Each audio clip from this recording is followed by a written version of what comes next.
सभी साथियों को जय हिंद, सभी को नमस्कार, सभी को राधे राधे। प्यारे साथियों, आज हम बात करेंगे कि भारत को आखिर उपमहाद्वीप की संज्ञा क्यों दी जाती है। भारत आखिर उपमहाद्वीप क्यों है, इसको उपमहाद्वीप हम क्यों कहते हैं, तो आज हम इस क्लास में पूरी चर्चा करेंगे। तो सभी साथी पूरी क्लास में बने रहना, आपको भारत के बारे में एक एक चीजें मैं कवर करवाऊंगा।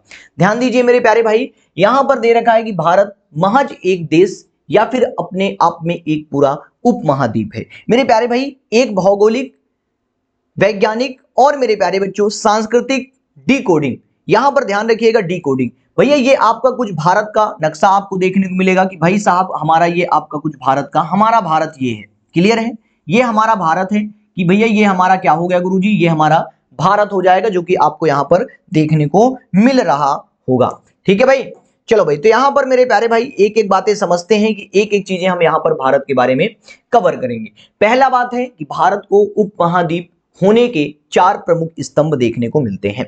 चार प्रमुख स्तंभ कौन कौन से हैं, तो भाई आखिर आप भारत को उपमहाद्वीप क्यों कहेंगे, कैसे है, क्या आखिर भारत में ऐसा अलग है जो कि इसको उपमहाद्वीप की संज्ञा दी जाती है। तो भाई पहला दे रखा है यहां पर टेक्टोनिक स्वतंत्रता। मेरे प्यारे भाई टेक्टोनिक, अपने अलग प्लेट, मेरे प्यारे भाई अपनी अलग प्लेट, मतलब हमारी भारत की एक अलग प्लेट है। मेरे प्यारे भैया ये क्या है, एक हमारी अलग प्लेट ये आपको देखने को मिलती है, जो कि हमारा सबको हमको सबसे क्या करती है, अलग करने का काम करती है। क्या करती है, हमें सबसे अलग करने का काम करती है, जो कि आपको ये कुछ प्लेटें इधर देखने को मिल रही हैं, कुछ प्लेटें इधर देखने को मिल रही हैं, और मेरे प्यारे भाई कुछ प्लेटें इधर देखने को मिल रही हैं। तो भारत की सबसे अलग प्लेट, पहली बात तो ये सबसे अलग करने का काम करती है। दूसरा, स्पष्ट भौगोलिक सीमाएं। मेरे प्यारे भाई स्पष्ट भौगोलिक सीमाएं, जब भैया हमारी भौगोलिक सीमा जो है वो मेरे प्यारे भाई एक स्पष्ट रूप से हमको समझ में आएंगी कि भैया बाकी महाद्वीप से क्या हुआ है, हमको कटा हुआ समझ में आता है। स्पष्ट भौगोलिक सीमाएं मतलब सबसे अलग हमको देखने को मिलता है कि सबसे मुख्य कारण है कि भाई बाकी महाद्वीपों से कटा हुआ हमको समझ में आता है। क्या है कि बाकी महाद्वीपों से हमें कटा हुआ यहां पर देखने को मिलेगा। और भाई व्यापक विविधता, व्यापक विविधता, हर तरह का मौसम, जमीन और लोग। ठीक है मेरे प्यारे भाई, भारत में हर तरह का मौसम देखने को मिलेगा। मेरे प्यारे साथी आप लोग देखने को मिलेगा कि भाई मौसम हमारा यहाँ पर ठंडा रहता है, गर्म रहता है, सब कुछ हमको यहाँ पर आपके मौसम देखने को मिलते हैं। वर्षा होती है कहीं पर ज्यादा कहीं पर कम, क्लियर है, जो कि सबसे ज्यादा वर्षा वाला क्षेत्र जो है हमारा मौसिनराम, जो कि भारत में स्थित है, विश्व का। मेरे प्यारे भाई दूसरा यहाँ पर चौथा दे रखा है कि एक साझा पहचान, क्षेत्रीय और ऐतिहासिक एकता। मेरे प्यारे भाई क्षेत्रीय और ऐतिहासिक एकता के कारण ये क्या करता है, हमारी एक अलग पहचान को दर्शाता है। तो मेरे प्यारे भाई ये इसके चार स्तंभ हैं जो कि आपको यहां पर देखने को मिलते हैं। भारत इन सभी शर्तों को पूरा करता है। आइए पृथ्वी की हम क्या कहते हैं भैया, गहराइयों से इसकी क्या करते हैं भैया, शुरुआत करते हैं। तो मेरे प्यारे भाई एक एक चीजें हम पढ़ेंगे, भारत को उपमहाद्वीप की संज्ञा क्यों दी जाती है, ध्यान देंगे। अब पहला आ गया भाई साहब कि टेक्टोनिक प्लेट का सिद्धांत, भारत की महाद्वीपीय यात्रा। टेक्टोनिक प्लेट का सिद्धांत, महाद्वीपीय यात्रा। मेरे प्यारे भाई टेक्टोनिक प्लेट क्या होती है बेटा, हम टेक्टोनिक प्लेट के थ्रू हम बताएंगे कि भाई साहब आखिर भारत क्या है, कैसे नहीं है, कैसे हिमालय का निर्माण हुआ, कैसे नहीं हुआ है। तो सारी हम इस क्लास के माध्यम से चर्चा करेंगे, एक एक चीजें आप लोग समझते चलिए। पहला दे रखा है यहां मेरे प्यारे भाई, उद्गम कैसे हुआ, ओरिजिन कैसे होता है। तो भैया यहां पर हमारा जो भारत है, भारत इंडियन प्लेट पर स्थित है। क्या है बेटा, भारत इंडियन प्लेट पर स्थित है, जो पहले अफ्रीका प्लेट का हिस्सा हुआ करता था। आज से कई वर्षों पहले मेरे प्यारे भाई भारत का जो ये वाला पार्ट है, ये वाला पार्ट, ये हमारा पार्ट है, ये मेरे प्यारे भाई यहाँ का हिस्सा यहां से कट करके आगे पहुंचा है। कहां से कट करके, यहां से आगे कट करके भैया यहां तक आके पहुंचा है। तो मेरे प्यारे भाई भारत को जो पूरा का पूरा हिस्सा है वो भैया क्या है, पहले इसका भाग क्या था बेटा, ये पहले अफ्रीका का प्लेट का हिस्सा था। क्या था, अफ्रीका के प्लेट का हिस्सा था। और मेरे प्यारे भाई यहां पर आपको देखने को मिलेगा कि यात्रा, इसकी जर्नी कैसी थी, तो अफ्रीका से अलग होकर उत्तर की ओर खिसका। अफ्रीका से जब ये अलग हुआ, यहां से जब अफ्रीका से जब ये अलग हुआ मेरे प्यारे भाई, तो उत्तर की ओर ये क्या होना शुरू हुआ, खिसकना शुरू हुआ, जिससे कि उद्गम के बाद इसका क्या हमको देखने को मिलता है कि इसकी यात्रा हमको यहां पर आकर के देखने को मिलती है कि भैया ये धीरे धीरे हमारा आकर के यहां पर देखने को मिलेगा। ठीक है भैया, टकराव यहां पर जब होता है, मेरे प्यारे भाई टकराव का जो घटना यहां पर हमको स्थित है, तो यूरेशियन जिसको आप कहते हैं एशिया की प्लेट प्लेट से ऐतिहासिक टकराव होता है। मेरे प्यारे भाई जो हमको ये वाली प्लेट देखने को मिल रही है, ये वाली प्लेट जो आपको देखने को मिल रही है, ये आपकी एशिया की प्लेट हो जाएगी और ये आपकी इंडिया की प्लेट हो जाएगी, है ना भैया। मेरे प्यारे भाई ये आपकी एशिया की प्लेट से जब टकराव होती है, ये किसका निर्माण करता है, ये यहाँ पर आपका हिमालय का निर्माण होता है। किसका निर्माण होता है, हिमालय का निर्माण होता है। तो यहाँ पर आगे हमको देखने को मिलता है यहाँ पर कि भाई साहब कि निष्कर्ष यहाँ पर ये निकला कि भैया भारत सिर्फ एशिया का हिस्सा नहीं, यह बाहर से आकर एशिया से जुड़े एक अलग अलग भूखंड है। यह वैज्ञानिक कारण इसे क्या करता है, एक स्वतंत्र इकाई बनाने का काम करता है। समझ में आ रहा है कि नहीं समझ में आ रहा भैया। तो प्लेट टेक्टोनिक के सिद्धांत भारत के लिए महाद्वीपीय यात्रा हम आपको देखने को मिलता है। अगला क्वेश्चन है, अगला देखिए यहां पर कि टकराव का परिणाम, टकराव का आखिर परिणाम क्या हुआ। जो भैया हमारा भारत टकराया है, ठीक है, हमारा भारत टकरा करके जैसे हमारी यूरेशिया प्लेट से मेरे प्यारे भैया एशियाई प्लेट से जब टकराया भारत, इंडियन प्लेट जब टकराई, तो मेरे प्यारे भाई तब उसके बाद परिणाम क्या होते हैं ये हम थोड़ा समझते हैं कि टकराव का परिणाम जो होगा अभेद प्राकृति और किले का निर्माण। मेरे प्यारे भाई टकराव से हिमालय पर्वत की श्रृंखलाओं का निर्माण हुआ।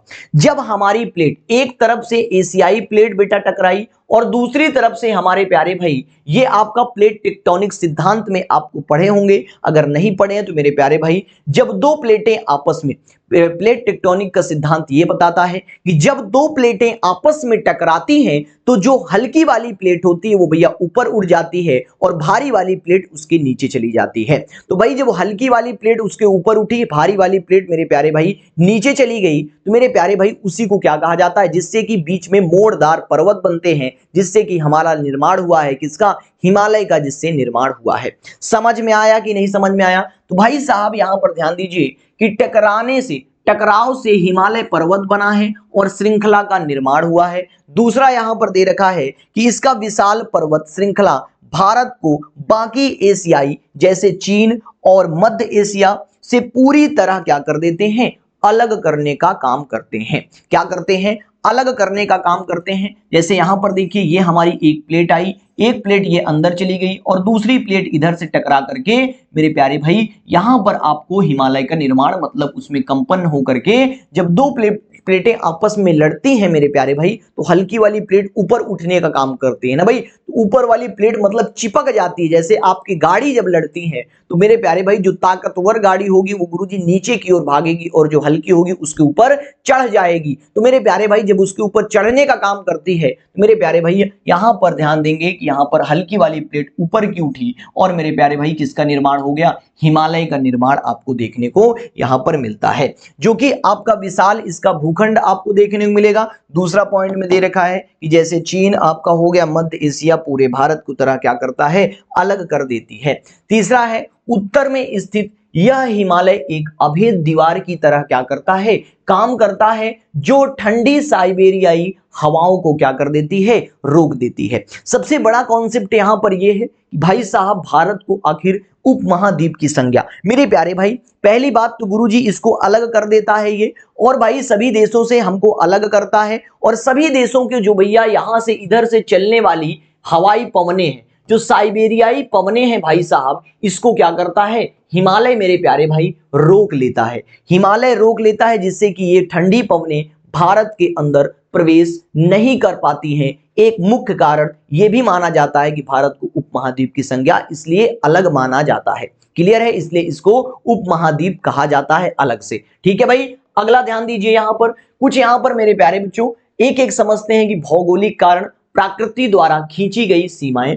मेरे प्यारे भाई भौगोलिक कारण आखिर क्या है कि पश्चिमी जो जल सीमा अरब सागर, पश्चिमी जल सीमा अरब सागर, आपको यहां पर भारत के इधर साइड में आपको अरब सागर देखने को मिलेगा, यहाँ पर आपको बे ऑफ बंगाल की खाड़ी देखने को मिलेगी, पूर्वी जल सीमा हमारी बंगाल की खाड़ी हो जाएगी, और दक्षिण में हमारा भारत को क्या मिलता है, तो गुरुजी दक्षिण में हमें हिंद महासागर आपको देखने को मिलता है। तो भौगोलिक कारण दृष्टि से अगर हम देखते हैं कि भैया भौगोलिक आखिर कारण से हमें भारत क्यों अलग दिखता है, तो पहली बात कि हमारे पश्चिम में भारत के पश्चिम में अरब सागर, और पूर्व में क्या है, बे ऑफ बंगाल की खाड़ी हो जाएगी, और दक्षिण में हमारे देखने को मिलेगा कि हिंद महासागर स्थित है। यह भी एक भौगोलिक कारण माना जाता है। और उत्तर में मेरे प्यारे भाई क्या माना जाता है, हिमालय पर्वत। तो चार स्तंभ आपको देखने को मिलेंगे कि भैया चार स्तंभ मेरे प्यारे भाई क्या करते हैं, अलग कर देते हैं। इसको समझ में आया, चार स्तंभ अलग कर देते हैं, हिमालय पर्वत, उत्तर में हिमालय पर्वत, और भैया ये आपकी हो गई, और ये हो गई, और ये हो गया। तो चारों तरफ से हमको एक ऐसा देखने को मिलता है कि भाई साहब भारत एकदम अलग देश माना जाता है, अलग एक महाद्वीप, एक उप महाद्वीप की संज्ञा इसीलिए इसको दी जाती है। ये इसका भौगोलिक कारण हो जाएगा। समझ में आया कि भैया तीनों ओर से यहां पर लिख दिया गया है कि तीनों ओर से पानी और एक ओर से सबसे ऊंची पहाड़ों से घिरा होने के कारण भारत भौगोलिक दृष्टि से एक विशाल और अलग इकाई बन जाता है, लगभग एक महाद्वीप जितना बड़ा है। समझ में आया। चलो भैया अगले बात करते हैं मेरे प्यारे भाई। अगला बात आती है कि भैया यहां पर भू आकृतिक विविधता, यहां पर आखिर भू आकृति विविधता मेरे प्यारे भाई कैसी है। तो पहला यहां पर दे रखा है भैया कि हमारा पर्वत भी यहां पर हमको देखने को मिलेगा, मैदान भी देखने को मिलते हैं।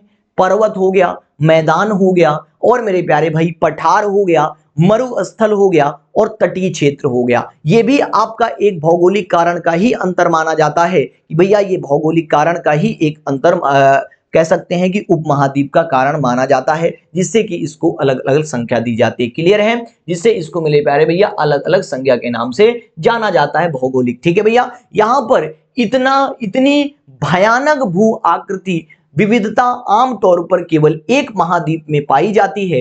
यही कारण है कि इसे उपमहाद्वीप का दर्जा दिया जाता है या फिर दर्जा मिलता है। समझ में आया मेरे प्यारे भाई। यहां पर आपको भारत में पठार देखने को मिलेंगे, मैदान देखने को मिलेंगे, और मेरे प्यारे साथी मरुस्थल भी देखने को मिलेंगे भैया, तटीय क्षेत्र भी देखने को मिलेंगे।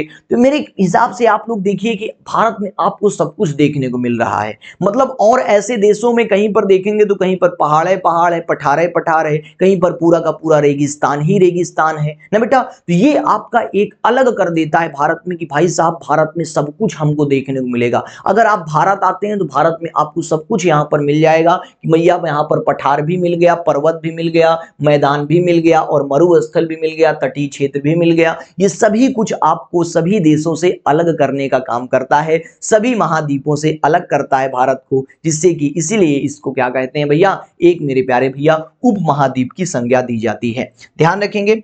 अगला यहां पर मेरे प्यारे भाई थोड़ा समझते हैं कि सांस्कृतिक विविधता, कभी कभी बात आती है गुरुजी सांस्कृतिक विविधता की। तो सांस्कृतिक विविधता क्या है भाई साहब, भारत में अलग अलग लोग रहते हैं, अलग अलग तरीके से बोली जाती है, अलग अलग तरीके से कल्चर अपने अपनाते हैं ना भैया। राजस्थान में जाएंगे तो गुरुजी राजस्थान में अलग कल्चर देखने को मिलेगा, है ना भाई। अगर आप उत्तर की ओर पूरब की ओर बढ़ेंगे तो पूरब साइड में अलग कल्चर देखने को मिलेगा। तो आपको यहाँ का कुछ कुछ विविधता भी आपको देखने को मिलेगा। तो मेरे प्यारे भाई यहाँ पर मुस्लिम भी हैं, हिंदू भी हैं, सिख भी हैं, ईसाई भी हैं, तो सभी यहाँ पर आपको सब कुछ यहाँ पर देखने को मिलता है। सभी धर्म के लोग यहाँ पर आपको देखने को मिलेंगे। क्लियर है। तो मेरे प्यारे भैया यहाँ पर भौगोलिक रूप से कटे होने के कारण इस क्षेत्र में क्या है, अनियमित रीति रिवाज, कहीं के लोग क्या मनाते हैं, कुछ अलग अलग रीति रिवाज हैं, यहाँ के परंपराएं, भाषाएं सबकी अलग अलग हो जाएंगी, बिना किसी बाहरी हस्तक्षेप के एक साथ पनपी हैं। मेरे प्यारे भाई कोई भी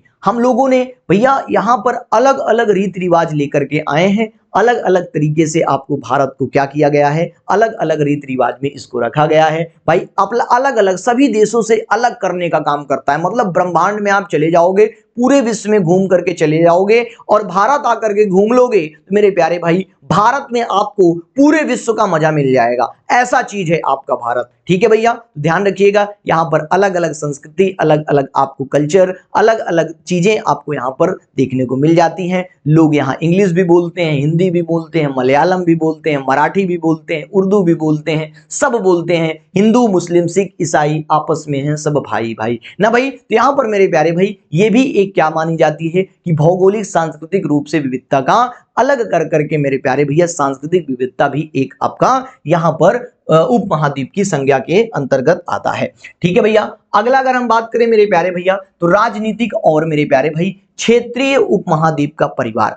भाई साहब राजनीतिक और क्षेत्रीय उपमहाद्वीप का परिवार मेरे प्यारे बच्चों, क्षेत्रीय स्वरूप का परिवार अगर हम कह सकते हैं, उपमहाद्वीप का परिवार। मेरे प्यारे भाई अगर आप देखेंगे ध्यान से तो मेरे प्यारे भाई राजनीतिक दृष्टि से भी भारत एक क्या है, महत्वपूर्ण उपमहाद्वीप माना जाता है। तो मेरे प्यारे भाई आपको देखने को मिलेगा पश्चिम में गुरुजी, पश्चिम में यहाँ पर आपको पाकिस्तान देखने को मिलेगा, केंद्र में आपका ये भारत है, इधर आपको पाकिस्तान देखने को मिलेगा, इधर आपको मेरे प्यारे भाई नेपाल देखने को मिलेगा, इधर तिब्बत का पार्ट देखने को मिलेगा जो कि चीन देखने को मिलेगा, और बांग्लादेश आपको पूर्व में देखने को मिलेगा, श्रीलंका आपको यहां पर देखने को मिलता है। तो मेरे प्यारे भाई यहां पर आपको भारतीय उपमहाद्वीप केवल एक देश का नाम नहीं है, ये सभी पड़ोसी देश मिलकर के एक साझा भौगोलिक और सांस्कृतिक क्षेत्र बनाते हैं। तो राजनीतिक कारण भी हमारा आता है, इसी में ध्यान में रखेंगे।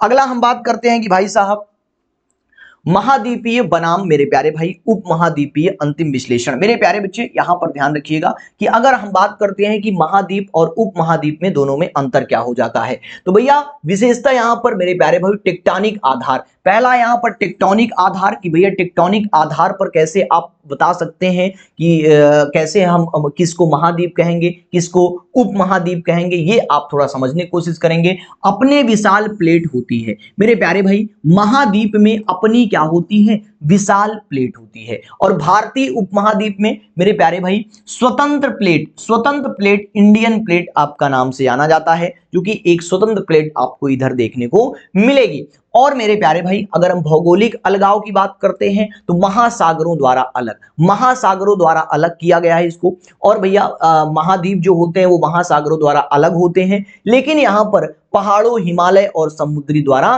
भारतीय उपमहाद्वीप आपका अलग है ना भाई। किससे अलग है मेरे प्यारे भाई, पहाड़ों और पहाड़ में हिमालय हो गया, और मेरे प्यारे बच्चों समुद्री द्वारा क्या होते हैं, अलग हो रहे हैं, यहां पर आपको ये देखने को मिलेगा। और भैया यहां पर आकार की बात करते हैं तो महाद्वीपों का आकार जो होता है वो अत्यधिक विशाल होता है, और भारतीय उपमहाद्वीप का जो आकार है वो विशाल है, देश से बहुत बड़ा है। क्लियर है, विशाल देश से क्या है बेटा, बहुत बड़ा है, आपको देखने को मिलेगा उप भारत का उपमहाद्वीप। अगर हम विविधता यहाँ की डाइवर्सिटी की बात करते हैं तो हर प्रकार की जलवायु यहाँ पर मौजूद है, हर प्रकार की आपको जलवायु मेरे प्यारे भाई महाद्वीपों में मौजूद होती है। लेकिन भारतीय उपमहाद्वीप में मेरे प्यारे भाई महाद्वीप के स्तर की विविधता मौजूद है, महाद्वीप के स्तर की मेरे प्यारे भाई जो आपको महाद्वीप में देखने को मिलेगा, जो आपको महाद्वीप में देखने को मिलेगा, महाद्वीपीय देशों में देखने को मिलेगा, वो आपको केवल और केवल कहां देखने को मिल जाएगा, केवल और केवल भारत में देखने को मिल जाएगा। तो ये भी एक क्या हो जाएगा, दोनों में अंतर आप लोग ये ध्यान में रखिएगा। अगला हम बात करते हैं कि भाई साहब कि निष्कर्ष, अगर हम यहां पर थोड़ा समझ लेते हैं कि निष्कर्ष आखिर इसका निकल करके क्या आता है कि भैया यहां पर जो आपकी कुछ हमको देखने को मिलेगा कि भाई साहब पहले हमारी ये कोई प्लेट थी, तो भैया प्लेट थी गुरुजी, प्लेट टूटी और गुरुजी क्या बना, यहां पर कुछ प्लेटें बनी, उसके बाद मेरे प्यारे भाई प्लेट बन करके पहले भारत बना, भारत के अंदर गुरुजी क्या बना, भारत के अंदर मेरे प्यारे भाई यहां पर आपको देखने को मिलता है कि भारत के अंदर सांस्कृतिक विविधताएं सब कुछ यहां पर देखने को मिलेंगी। पहले भारत बना गुरुजी, फिर इसके अंदर सांस्कृतिक विविधताएं बनी, फिर उसके बाद आपको अलग अलग यहां पर दर्शा दिया गया है कि किस प्रकार से अलग अलग भारत बट गया है कि भाई अलग अलग मेरे प्यारे बच्चों अभी भी अखंड भारत है ना बेटा। यहां पर भैया यहां पर भारत में क्या है बेटा कि अभी भी हम लोग खंडित नहीं हुए, अभी भी अखंड भारत है। ये सबसे बड़ी हमारी महत्वपूर्ण और सबसे बड़ी हमारी मेरे प्यारे बच्चों भारत के लोगों की सोच और भारत के जागरूक इंसानों की क्या है भैया, ये महत्वपूर्ण दर्शाती है कि भाई अभी भी हम अखंड भारत हैं। क्लियर है? तो यहाँ भैया राजनीतिक सीमाएं जो आपको देखने को मिलेंगी, इसमें देखने को मिलेंगी। आधुनिक स्वरूप ये है आपका भारत का। सांस्कृतिक चिन्ह मेरे प्यारे भाई यहाँ पर आपको देखने को मिलेगा। सामाजिक चीजें भी देखने को मिलेंगी। पहाड़ों और नदियां आपको बेटा यहाँ पर देखने को मिलेगा। टेक्टोनिक प्लेट आपको यहाँ पर देखने को मिलती है। समझ में आया? तो भारत महज राजनीति सीमाओं से बंधा एक देश नहीं, अपनी टेक्टोनिक उत्पत्ति, अभेद्य सीमाओं और मेरे प्यारे भाई महाद्वीपीय स्तर की विविधता के कारण यह पृथ्वी पर अपने आप में एक पूरा संसार, एक सच्चा उपमहाद्वीप हो जाएगा। क्या हो जाएगा? एक सच्चा उपमहाद्वीप माना जाता है। ये रहा मेरे प्यारे भाई आज का ये आपका सेशन। मेरे प्यारे भाई ये आप समझ गए होंगे कि भारत को आखिर उपमहाद्वीप की संज्ञा क्यों दी जाती है। पूरा एक एक चीज मैंने डिटेल से समझा दिया है। आप साथी कैसा लगा सेशन, इसको जरूर आप लोग जरूर जवाब दीजिएगा। मिलता हूं अगली क्लास में। आपको इसके बाद और किस सेशन, किस टॉपिक पर आपको चाहिए भैया, ये आप लोग जरूर कमेंट बॉक्स में बताइएगा। मिलता हूं अगली क्लास में, अगले सेशन में। तब तक के लिए सभी को नमस्कार। तब तक के लिए जय हिंद।